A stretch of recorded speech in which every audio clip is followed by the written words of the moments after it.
ఓం శ్రీ గురుభ్యో నమ. 2025 ఇంగ్లీష్ ఈ సంవత్సరంలో మనకి ఏ విధంగా ఉండబోతుంది, 2025లో మేషాది ద్వాదశ రాశుల యొక్క ఫలితాలు ఏ విధంగా ఉండబోతుందో మనం తెలుసుకుందాము. సహజంగా మనకి రాహుకేతులు ఒక రాశి నుంచి మరొక రాశికి మారటానికి 18 నెలల పాటు ఉంటుంది. గురువు సంవత్సర కాలం పడుతుంది. శని 2.5 సంవత్సరాల పాటు పడుతుంది.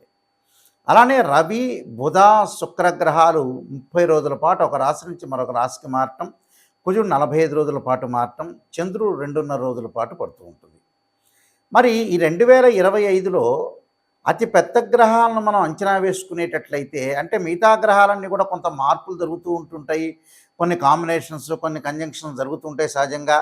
అవన్నీ కూడా నెల రోజుల పాటు ఒక రాశి నుంచి మరో రాశికి 45 రోజుల పాటు మారుతూ ఉంటాయి. సహజంగా అవన్నీ కూడా మార్పులు జరుగుతుంటాయి. కానీ అతిపెద్ద గ్రహాలైన రాహుకేతులు మనకు అనుకున్నట్టుగా 18 నెలల పాటు ఉంటాడు. శని 2.5 సంవత్సరాలు, గురువు సంవత్సర కాలం పాటు ఉంటాడు.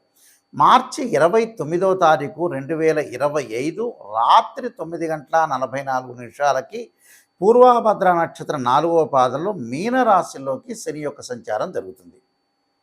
అలానే మే 14వ తారీఖున 2025 ఉదయం 11:34 మృగశిర నక్షత్రం 3వ పాద ప్రవేశంతో మిథున రాశిలోకి గురువు సంచారం చేస్తాడు. అంటే వృషభ రాశి నుంచి మిథున రాశిలోకి సంచారం జరుగుతుంది. మే 20వ తారీఖు 2025 ఉదయం 6:45 పూర్వభాద్ర నక్షత్రం 3వ పాద కుంభరాశిలోకి ప్రవేశంతో రాహు కుంభరాశిలోకి మీనరాశి నుంచి కుంభరాశిలోకి ప్రవేశం జరుగుతుంది. అలానే మే 20వ తారీఖున ఉదయం 6:45 కేతు ఉత్తరా నక్షత్ర 1వ పాద సింహరాశిలోకి ప్రవేశం జరుగుతుంది. అంటే కన్య నుంచి సింహరాశిలోకి కేతు యొక్క ప్రవేశము, మీనం నుంచి కుంభరాశిలోకి రాహు యొక్క ప్రవేశము, వృషభం నుంచి మిథునంలోకి గురువు యొక్క ప్రవేశము, దానితో పాటు శని భగవానుడు కుంభం నుంచి మీనరాశిలోకి సంచారం చేస్తారు. అంటే అతిపెద్ద గ్రహాలు ఈ 4 గ్రహాలను బట్టి మనకి 2025లో ఏ విధంగా మేషాది ద్వాదశ రాశుల యొక్క ఫలితాలు ఏ విధంగా ఉన్నాయో ఒక్కసారి మనం తెలుసుకుందాం. ఈ 2025లో మకర రాశి వాళ్ళకి 45% బాగుంటుంది. శని యొక్క ప్రభావం అనేది తగ్గింది. మకరం, కుంభం, మీనం అంటే శని మీనరాశిలోకి సంచారం చేస్తాడు మార్చి 29వ తారీఖున. అంటే మకరం, కుంభం, మీనం అంటే తృతీయ స్థానంలో శని యొక్క సంచారం వల్ల అనుకున్న పనులన్నీ కూడా నెరవేరటం, ధనధాన్య వృద్ధి కలిగే అవకాశాలు ఎక్కువ ఉంటాయి. డబ్బు పరంగా, ఆదాయపరంగా బాగా పెరిగే అవకాశాలు ఎక్కువ ఉంటాయి. అలానే గౌరవ సన్మానాలు, గౌరవమైన విషయాల్లో కొద్దిగా శ్రద్ధ పెట్టాలి. తొందరపడి ఎవరితో కూడా మాట్లాడకూడదు. తొందరపడి మాట్లాడటం వల్ల కూడా కొన్ని ఇబ్బందికరమైన వాతావరణాలు వస్తాయి. ప్రతిదాన్ని కూడా కొంత ఆలోచన చేసి ఆచితూచి అడుగు వేసి ముందుకెళ్ళటం అనేది చాలా ఇంపార్టెంట్. అయితే డబ్బులు ఇన్కమ్ అనేది గ్రోత్ అవుతుంది, కానీ డబ్బులు ఏదో రకం ఖర్చు అయ్యే సూచనలు కూడా ఉన్నాయి వీళ్ళకి. అంటే ఆదాయం అనేది కొంతవరకు పెరుగుతూ ఉండగా ఖర్చులు కూడా దానెంబటి పెరుగుతూ ఉంటున్నాయి. ఇక్కడ ఈ రాశి వాళ్ళ కారణం ఏంటంటే గ్రహస్థితి 4 గ్రహాలు కూడా మధ్య రకంగా ఉన్నాయి. అంటే మకరం, కుంభం, మీనం, మేషం, వృషభం, మిథునం 6వ స్థానంలో గురువు యొక్క సంచారం అంటే కొంత డబ్బులు ఖర్చు అవుతాయని అర్థం. 8వ స్థానంలో కేతు యొక్క సంచారం వల్ల ఆరోగ్యపరంగా హాస్పిటలైజేషన్కి డబ్బులు ఖర్చు అయ్యే సూచనలు ఎక్కువ ఉంటాయి. ఆరోగ్య విషయంలో కొంత కుదుటపడాలి. ఆరోగ్యపరంగా ఇబ్బందులు లేకుండా చూసుకోవాలి. ఆరోగ్యం మహాభాగ్యం, హెల్త్ ఈజ్ వెల్త్ అన్నారు, హెల్త్ ఈజ్ గ్రేట్ లక్ అన్నారు. ఆరోగ్యాన్ని కొంత జాగ్రత్తగా చూసుకుని ముందుకెళ్ళటం అనేది చాలా ఇంపార్టెంట్. అలానే పిల్లల యొక్క చదువు పట్ల శ్రద్ధ చూపిస్తారు. ఆలోచనలు బాగా ఉంటాయి. అన్నీ కూడా అనుకూలంగా ఉండే అవకాశాలు ఎక్కువగా ఉంటాయి. ప్రతి పనిలో కూడా రాజీ ధోరణి లేకుండా ముందుకు వెళ్ళే అవకాశాలు ఎక్కువగా ఉంటాయి.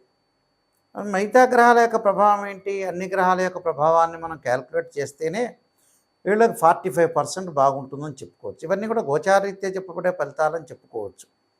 అంటే మకరం, కుంభం, మీనం 3వ స్థానంలో శని యొక్క సంచారం వల్ల లాభం కలుగుతుంది. కానీ ద్వితీయంలో రాహు వల్ల కుటుంబంలో భార్యాభర్తల మధ్యలో విభేదాలు రాకుండా చిన్న చిన్న విషయాలని కూడా పరిగణలోకి తీసుకోకూడదు. చికాకులు తగ్గించుకోవాలి, ముందుకు వెళ్ళాలి. దానిలో కూడా కొంత ఆలోచన చేసి ముందుకు వెళ్ళాలి.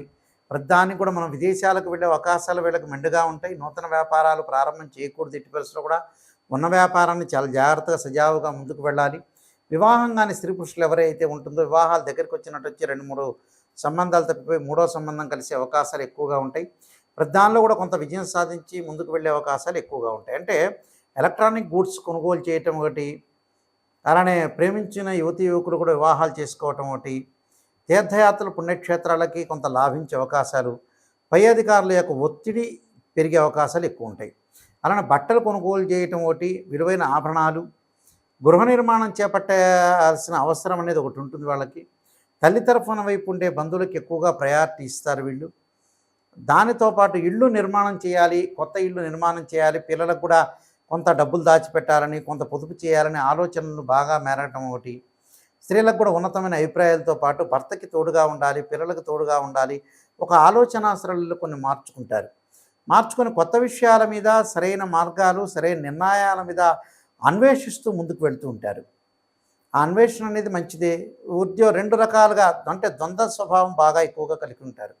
ఒక ఉద్యోగం చేస్తూ వ్యాపారం చేయాలని, వ్యాపారం చేస్తూ ఉద్యోగం చేయాలని, లేదా 2 పార్ట్ టైం జాబులు చేయాలని, 2 వ్యాపారాలు చేయాలనే ఆలోచనలతో వీళ్ళు ముందుకెళ్ళటం వల్ల కూడా వీళ్ళు జీవితంలో సక్సెస్ అయ్యే అవకాశాలు ఎక్కువగా ఉంటాయి. నేను చెప్పిన నియమాలన్నీ కూడా మీరు పాటించండి, మీకు మంచి జరిగే అవకాశం ఖచ్చితంగా ఉంటుంది.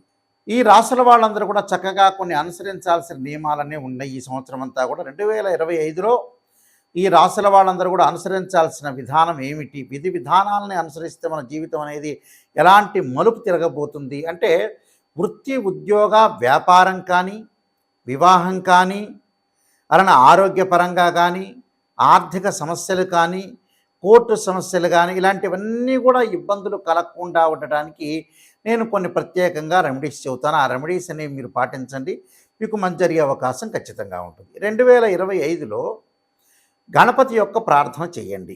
గణపతి యొక్క ప్రార్థనలా చేయాలి అని అంటే, మనకి 2025 సంవత్సరంలో సహజంగా సంకష్టహర చతుర్థి వ్రతాన్ని పాటించండి.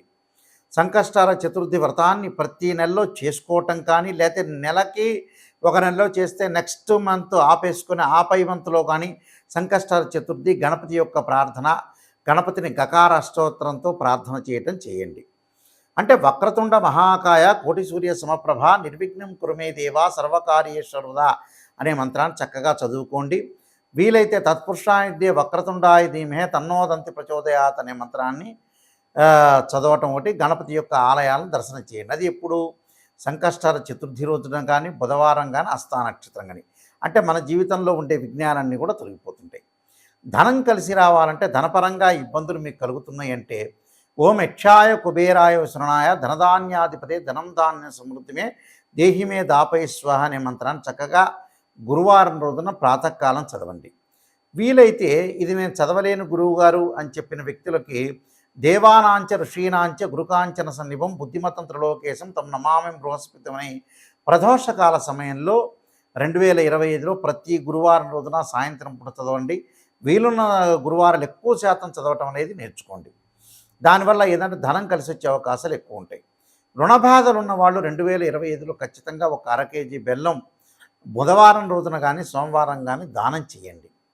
దానితో పాటు ముఖ్యంగా వీలైతే శనివారం రోజున నల్ల నువ్వులు దానం చేయటం, ఆదివారం రోజున మినుములు, అలానే శనివారం రోజున ఉలవలు, గురువారం రోజున శనగలు దానం చేయటం అనేది మర్చిపోవద్దండి.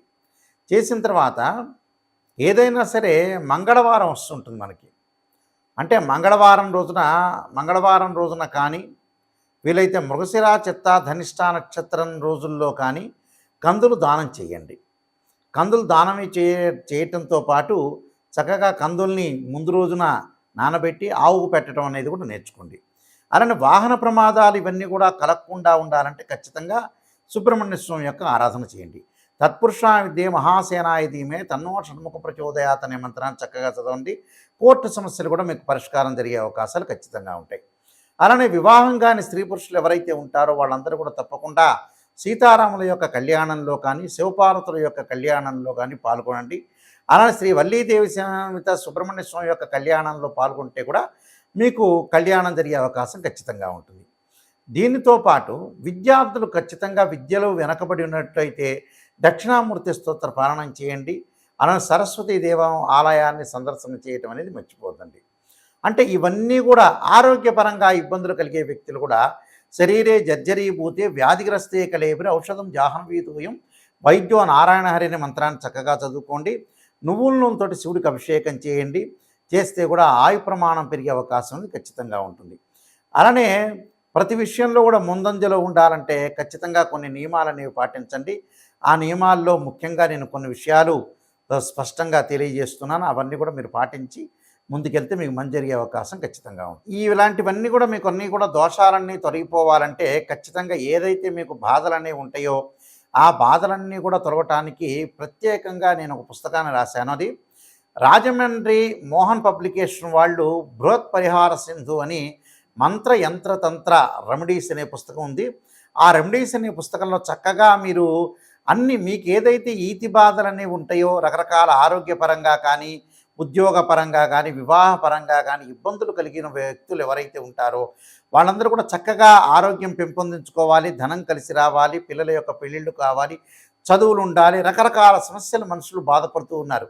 ఆ సమస్యలన్నిటికి కూడా మనకి మంచి ఆధారంతో ఉన్న పుస్తకాన్ని నేను తయారు చేశాను. ఏమిటంటే అది రామాయణంలో కానీ, భాగవతంలో కానీ, భారతంలో ఉండే కొన్ని శ్లోకాలు కానీ, అలానే పురాణాల్లో కానీ, ఇతిహాసాల్లో కానీ మంచి మంచి శ్లోకాలు మంత్రాలన్నీ కూడా మనకు వేదం చెప్తుంది. ఆ వేదంలో ఉండే శ్లోకాలు మంత్రాలకు సంబంధించినవన్నీ కూడా రెమెడీస్ అనేవి కొన్ని పుస్తకంలో ఉంది కాబట్టి నేను రాసిన పుస్తకంలో పొందుపరిచానది. ఆ పుస్తకం పేరు బృహత్ పరిహార సింధు అంటారు. ఇది రాజమహేంద్రవరం మోహన్ పబ్లికేషన్ వాళ్ళు ప్రింట్ చేశారు. ఈ పుస్తకంలో మీకు ఏదైతే దోషాలనేవి జాతకపరంగా ఉంటాయో ఆ దోషాలన్నీ కూడా తొలగటానికి ఆ పుస్తకం అనేది చాలా ఉపయోగపడుతుంటుంది. ఆ పుస్తకాన్ని మనం స్క్రీన్ మీద చూపిస్తున్నాము. అందరూ కూడా ఆ పుస్తకాన్ని తీసుకుని ఆ పుస్తకంలో గ్రంథంలో ఉంటే ఏదైతే మీకు బాగలేదో ఆ శ్లోకాలు మంత్రాలు చదవటం వల్ల కూడా మీకు చక్కని పరిష్కార మార్గం దొరుకుతుందని మరి నేను ఆశిస్తున్నాను. సర్వే జనా సుఖినో భవంతు.